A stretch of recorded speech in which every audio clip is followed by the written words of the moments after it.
Yes. It's the Deep Dive, episode number 3. That could be the wrong number, but that's what I've decided it is. It's episode number 3, and we are back. The last time you saw us, my esteemed colleagues, to what is, depending on what you're watching this on, I think it's my right on your screen, and below me, you'll find Peter Everington as well. Last time we all got together, Bromley had just knocked Ipswich out of the Carabao Cup. That was 7 games ago. I did say we'd do these more often, and the thing is, this is actually often, but at the beginning of this season, Bromley seemingly have played Saturday, Tuesday non-stop. So in that space of time, and the fact we progressed in the Cup, and the Virtue Trophy has started, there's just been an incessant amount of games, and this upcoming week is the first week since probably the last time we got together that there's no game on a Tuesday. So we can all take a bit of a breather and all take stock ahead of next Saturday when Bromley travel to Oldham in continuation of their hopefully in continuation of their unbeaten start to the season. But gentlemen, before we chop it up, let me just go round the virtual room, so to speak. Cole, how you doing? Yeah, really good, thank you, mate. Yeah, very good. Great stuff. Pete, living the dream. As always. Admin out the way, people. You can see the ticker tape at the bottom. Please head to the website from bromleywithlove.news if you want to get some exclusive writing and coverage on Bromley. Most of you listening to this probably already are subscribed, but if you're not, tell a friend to tell a friend. It's really worth it. But at the very least, like, share, and subscribe to the YouTube channel because you get that stuff free anyways. But from bromleywithlove.news, people, do your thing. Now, gentlemen, before we start the roundtable discussions, let me just fill people in on the results since the last time we got together. So, on the 16th of August, Bromley drew 2-2 with Fleetwood. Was all set for 3 points. Controversial decision, penalty decision not given against Corey Whiteley. And then Fleetwood equalised in stoppage time. I think it was Norwood. Was it Norwood who I think who got the stoppage time equaliser at home? We then travelled to Cheltenham on the Tuesday night. I was there for that one. That was harder than it seemed on paper. Bromley got off to a flyer. I'm trying to remember how that game went now. Oh, yeah, we took the lead early doors. Michael Cheek penalty. Cheltenham got one back shortly afterwards, but Bromley saw out the rest of the game with little to no fuss to claim another 3 points in that game against Cheltenham. After Cheltenham, we went to Notts County. Wasn't there for that one. I think Pete did the report for Bromley with Love because he watched it. I didn't even watch it on the stream. And we got a 2-2 draw there. Then Wycombe came to Hayes Lane for the second round of the Carabao Cup. And Bromley unfortunately lost that one on penalties, but had a penalty to win it. This time, Byron Webster couldn't be the hero. Gave the keeper the eyes, but sent the ball wide of the post. And eventually Wycombe won that one on penalties. Wycombe's reward for that was to go to Wigan in the third round. So I'm glad we're out in that regard. Yeah. After Wycombe, Harrogate Town, former National League foes, came to Hayes Lane. Basically, it was a stodgy first half, but once Bromley got the goal lead, you knew that Harrogate were never going to come back into it. 2-0 win there. Then we had the Virtue Trophy, a much changed side as you would expect. Bromley drew that 3-3, but you get a bonus point because they won it on penalties against Palace on the 21s. And then we just had, at the time of recording yesterday, Bromley drew 2-2 against Gillingham in the, I say, Kent derby. Some people want to still quibble about whether Bromley is in Kent or not, but I'm old school. It's a Kent derby.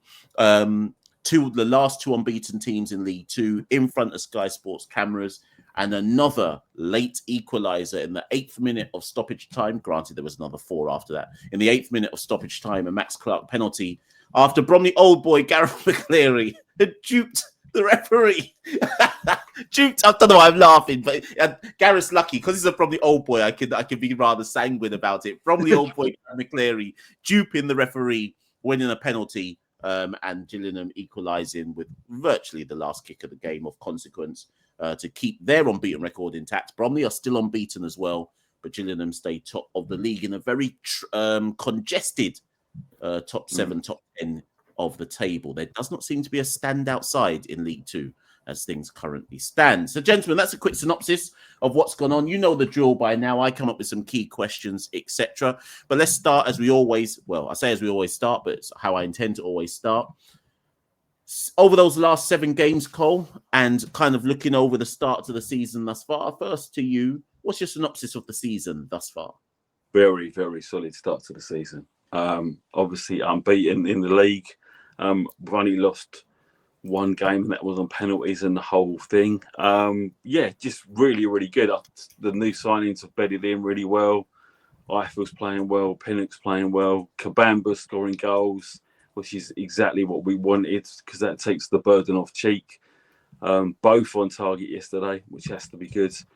I really like Honda Mark in midfield. Yeah, the whole thing's just going really, really well, I think we've still got a problem of losing or dropping points from winning when we're winning. And Sky made a massive thing about it yesterday. I couldn't get a ticket for yesterday's game, so I watched it on the telly. And Sky made a massive point about the fact that Bromley have dropped 30 points in the last 2 years from being in front. So that's obviously something we've got to address. But over the whole, you've got to be happy with the start we've made. Pete, I mean, I was talking about this yesterday.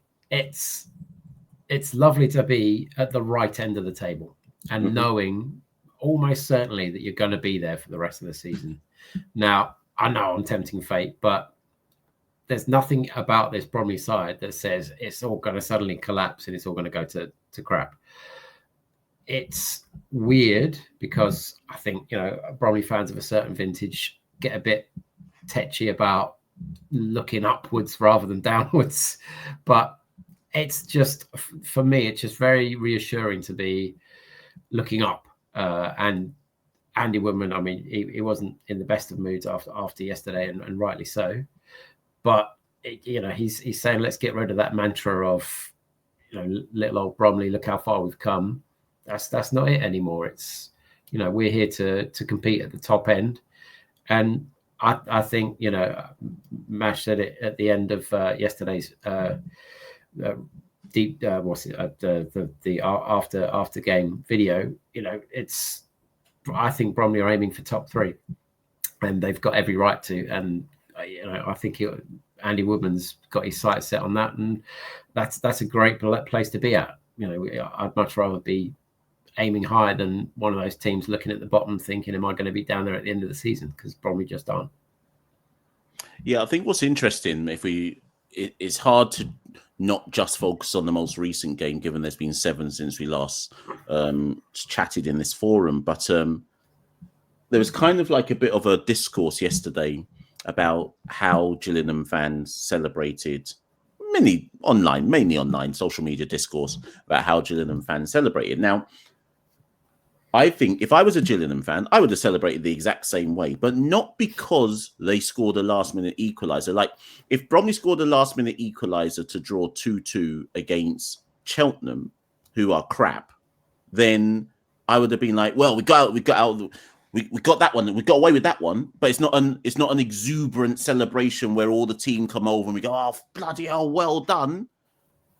The celebration was in the context for me, and if there's any Gillingham fans watching this, by all means, get in the comments below. But I think the celebration was more in the context of we just got a point against one of our rivals, like not just rivals Kent-wise, rivals promotion-wise. I think it was in relation to that, because all the Gillingham fans I've spoken to post-game have basically all said to me, bloody hell, you lot just beat us up in the first 45 minutes. It took us ages to get to grips with what you're doing, right?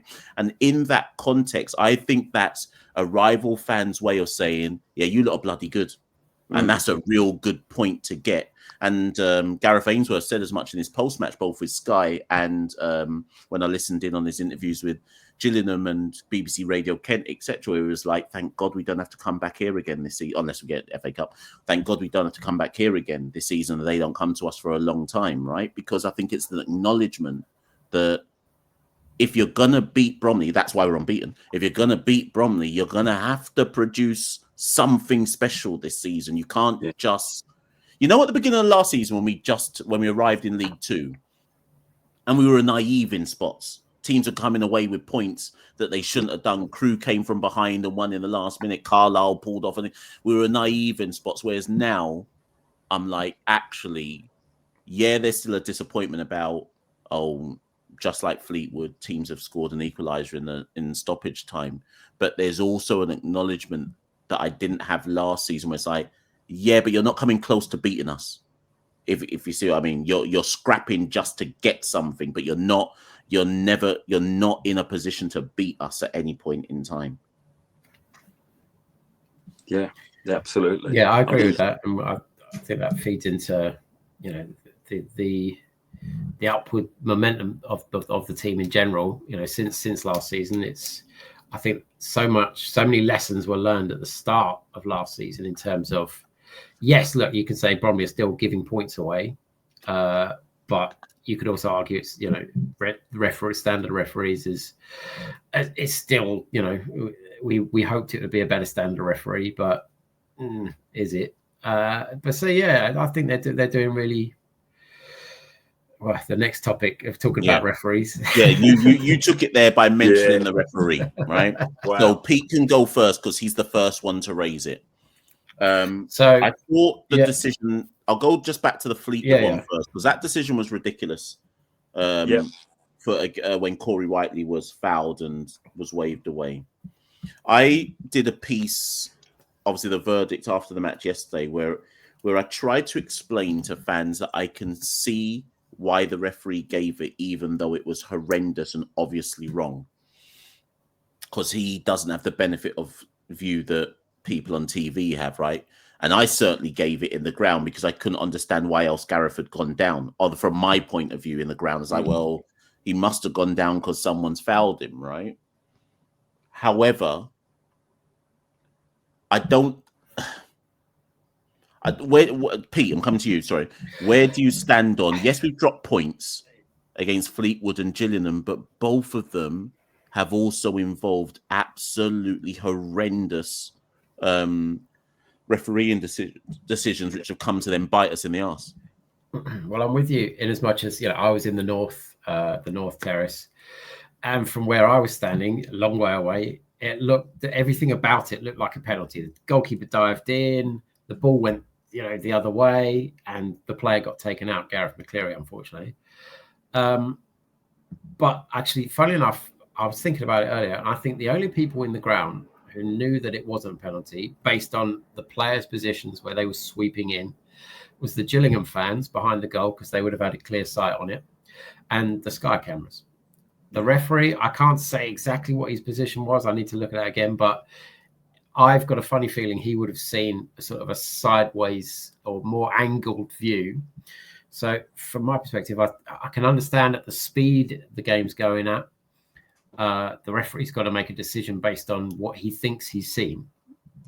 And that's the problem is, I thought I'd seen the same thing in the North Terrace. Mash thought he'd seen the same thing up in the John Fiorini stand. Is the goalkeeper taking out Gareth McCleary? But on second viewing, with the aid of the Sky cameras, you can see clearly that's not a penalty. If anything, it's the other way around. But I think the Gillingham fans were actually the only ones who had a good angle on it. And of course, they're going to shout for it and try and win it. Bromley fans do exactly the same. So I think the referee, the linesman on the other side wouldn't have had a better view. So only the fourth official would have been in any sort of position to say, you know, might have got that wrong. But I don't know how much sway the fourth official has in saying, you know, I saw that differently, because you can't have four people chipping in saying I saw it differently. The referee has to make the decision. And on this occasion, it was a howler, but I don't think he made, you know, it wasn't didn't make it on purpose. It was just, I think he saw what we saw. That's my take. Yeah. So I think what he saw, and I totally understand why he gave the penalty, was as McCleary broke into the box, I was watching it with four other Bromley fans here. Krauthouse has grabbed McCleary twice, and then the next thing, McCleary's on the floor. So the referees probably thought, he's gone into the keeper, he's gone down. We were struggling. with him. We'd made 2 quite crude attempts to stop him, and he was too strong. And then he saw this opportunity. I think the referee didn't get a great view of it, but would have assumed, oh, that's definitely a foul, and given the penalty. I get that. What I can't forgive is the handball at the other end, when the guy's literally handed the ball in front of him and the referee's looking at him.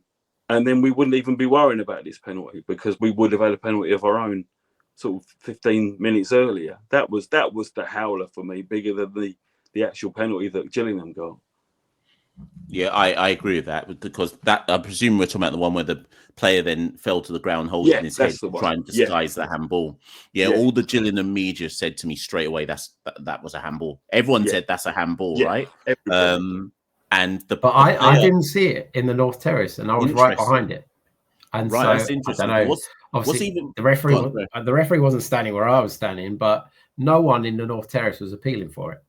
Interesting. I think that makes a difference, because I don't think anyone saw it. I think there was such a jumble of players that your perspective up in the John Fiorini stands a bit higher, so I think you've got a better view over the stadium.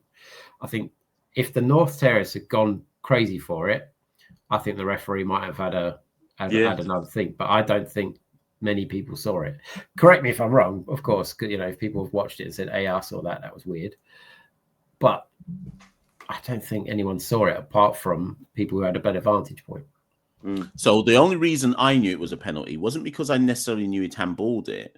It was because of his reaction after handballing it. So he went down to the ground holding his head, and I was like, no one touched your head. What the flip are you doing on the floor holding your head? And then I was like, oh, he's holding his head because he's trying to con the referee because he just handballed the ball, right? And all the Bromley players were going, it's a handball. And I was like, yeah, that was from players' reactions, basically.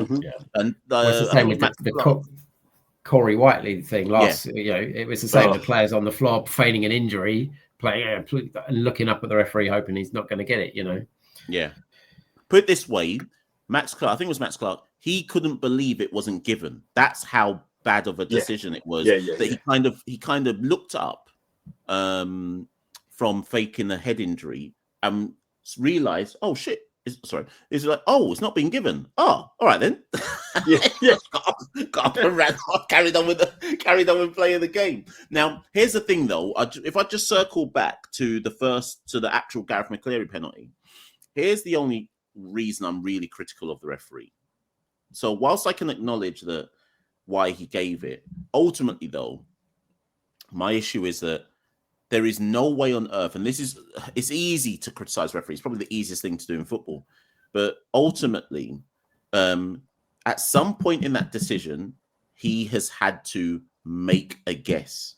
There is no way on earth with that decision that he knew 100%, that's a penalty. He's done it on probability and flight of the ball and what must have happened for Gareth McCleary to go down, right? And my issue with that kind of train of thought, having never done any referees courses, so I'm totally fine with any referee correcting me about, well, that's how it's supposed to work and so on and so forth.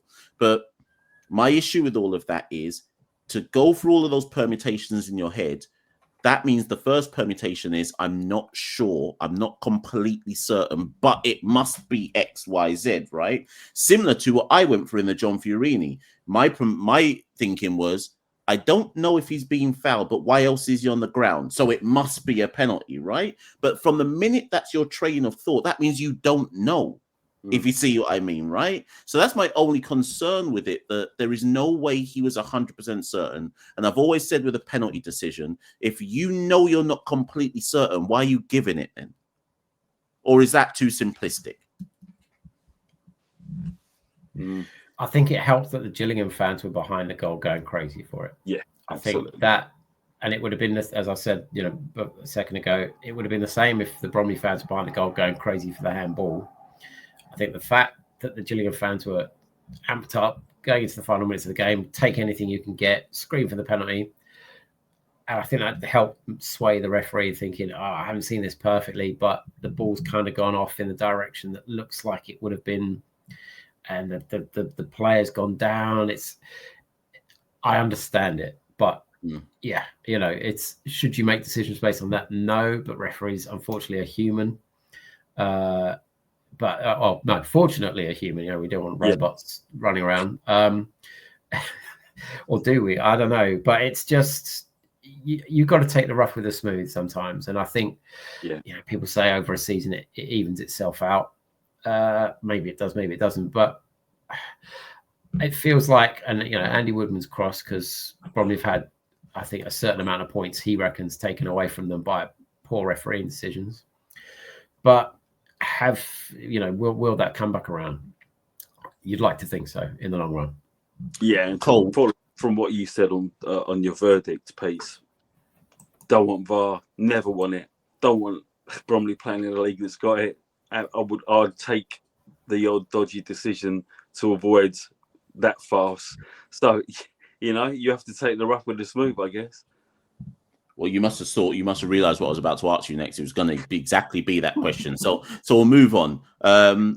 Gillingham game notwithstanding. So a couple of days ago, maybe a week ago, it was announced that the Carl Samuel has signed for Bromley. Can't remember if he's the captain of Man City's under-21s. I think he might be. Anyways, he was away with England under-20s. He is due to Bromley next. I was told on Saturday that he's due on Tuesday. I presume he's going to live down here, bunk somewhere. I'd imagine there must be like a player's flat somewhere or something. But he comes highly recommended from Man City. Having done some digging behind the scenes, Andy had to work really hard to get him into the club. You don't just get a Man City prospect just like that and convince someone to come down from Manchester on loan to play for Bromley, unless the work that Andy's done with loanees over the years has now almost preceded itself, and people know, right, I can get a good education if I go down there. Now, whether he can play wing-back or not is another question altogether. I would assume he must be able to, or if he can't, he's more of an auxiliary right-back, which allows Bromley to change their shape and potentially play 4-2-3-1 at some points in time, etc. Here's the difficult question, though, about Mr. Samuel. Is he here to replace Marcus Eiffel or just give Bromley an option? Peter. Well, what I did notice yesterday is Marcus Eiffel went off quite early. Now, there could be various reasons for that. He could have felt something tightening up, or there could have been an idea, to change things a little bit. Because I think Ben Krauhaus does well at right wing back rather, when he comes on. He's not exceptional because it's not his natural position, but he's he'll battle for it and he'll work hard and he puts himself about. Has he come to replace him? If he at the end of the day, he's a Premier League or Premier League 2 talent. With that doesn't always guarantee things. We've seen those kind of players come down here and not flourish. So I think there'll be a reason Andy Woodman's gone for him over various others. And there would have had to be some persuasion involved, because players, I think, at that top level are probably a bit sniffier coming down to League 2. And also, I think they'd be a bit worried about the physical side of it as well. But I think they will be looking at him as a replacement to start with and seeing whether he sinks or swims. That's my guess. Colin. Yeah, I mean, the guess is that you would surmise that if Man City are letting him come down, they were expecting him to play. But whether he can play wing back is another matter entirely. Obviously, the thing with Marcus, and he's had a really good start to the season, by 65 minutes, he appears to be done. He appears to be absolutely out on his feet. And that's understandable because of the work rate that he puts in. But whether he's going to play right back or whether we're going to change our shape and he plays like conventional right back rather than wing back, I really don't know. But I would imagine that they're expecting him to get plenty of game time to let him come down there in the first place. I do just wonder, because it doesn't have to be an either or, but I do just wonder that Marcus probably has been the one player who needs a rest because of how much work he's got to put in getting up and down the right wing, right? He hasn't had a chance to. Every other player, right, has been rotated out at some point this season, right? Smith's been out for long. Omar hasn't played every game. Idris hasn't. Actually, Pinnock has pretty much played every game. Charles has missed sometimes. So has Honda. He didn't necessarily start initially. Whiteley's been injured. Cheek obviously is a guaranteed starter. Kabamba, Dananga, etc. Eiffel has basically had to play as if he's a guaranteed starter when in his football development he's not actually there yet. And I do just wonder, if I was Marcus, I'd be glad, one, for the competition because it ups your levels. But more importantly, if I'm Andy, I'd be thinking, this now allows me to use Marcus as an impact sub. Not that I'm saying that's all Marcus is good for, but if you're if you're a League Two defender and you see Marcus Eiffel come off the bench at 60 minutes, fresh and just ready to start bombing at you with 30 minutes of just intense running at you rather than 65 minutes, I'm a bit effed here, I've been doing this all game. Yeah. I think that gives Bromley an extra shot in the arm that it's the one thing they don't have coming off the bench. Somebody who can come in and add that little burst to replace Eiffel, or if Lacale is replacing Eiffel, for Eiffel to then replace. Do you get where I'm coming from? Yeah, because he absolutely rattled Ipswich for about half an hour at the start of that League Cup game. He gave them nightmares. So yeah, I get your point. If he comes on with 25 minutes, half an hour to go, when they've already, had quite a tough time with it already. Yeah, that could work really well, definitely. An interesting point about Pinnock. Pinnock's the other one that I worry about because we rely on him so much. And, he doesn't ever seem to be able to get a rest because we don't know if anyone else quite like him. I think who comes on? If Pinnock gets injured, what did Bromley do? Yeah. That's a big pair of boots to fill. Yeah. But you can, I think the good thing ultimately with Pinnock, and it's a completely valid point, is that it's rare that you see a sign in, right? And you go, this guy's going to come in and he's going to send in pinpoint deliveries for Cheek, Kabamba, Dananga. And it's going to be so on the money that it's just easy to score. And he's literally just delivered. He's literally delivered on his actual resume, leading the league in chances created. Every game he plays, that at least twice, if not 3 times in the match, a cross is going exactly where it needs to be. Yeah. And it's going to be a golden opportunity of some kind for a player. Well, the other thing is teams are focusing their wide press on him, which is giving the left centre back who's pushed up a chance, like you saw with Idris the other night. They're pushing on Pinnock, and that's giving Idris, who's can play on the left flank no problem, and has got a cross on him clearly. It's giving him more space because they're focusing. And the same happened with Danny Imre last season. They were putting 3 guys on him, which was opening up space for the guy. Now, the delivery quality wasn't quite the same, but having that kind of player who will drag attention, it's going to open space for others as well. Yeah. I should say credit to Idris, by the way, because the last time we did this, we were like, how's Idris going to get in the team if Pinnock's there? But he got a chance at left centre-back, and to be fair, every match now, I put up 4 players who people can vote on for man of the match, and I had Idris in mind yesterday because I thought don't think he really put a foot wrong, and throughout most of the match, right? And Idris is, and this is what I love about having a deep squad, because it challenges you to be like, right, if I've got to get into this team, the next time I get my spot or my chance, I've got to take it. And Idris has basically made himself undroppable in that left centre back position, which has moved Cameron into the centre. Which means Deji currently is the odd one out, right? But that's no bad thing, because at some point, Deji will get his chance, have an absolute stormer, and then it changes again. I will say, Idris made the mistake that led to the first goal. He had a chance to clear the ball. And yes, true. That's true. It sat on him, and he faffed around and didn't get rid. And that led to the throw-in. They won. They had this big switch of play. He had the chance to get rid of it, didn't. Led to the throw. and what happened. That's true, actually. It's not perfect, and Andy Woodman will have seen that. But you're right. He's earning his stripes big time. Yeah. But do you know what? I'll go a bit further. So go, Cole. Yeah, when Cameron went off. That's what I was going to say. I'd go further than that. Yeah. I'd say even before Idris made that mistake, when Cameron went off, let's not forget, before the actual goal, Nevitt had a chance. Cameron went off. We were at 6s and 7s when he went off for a stretch of 5 minutes. Basically, the goal was coming because we were absolutely discombobulated. Nevitt had the header, which Smith pulled off a great save to stop. Andrews then had a chance straight after that, where I think he should have done better.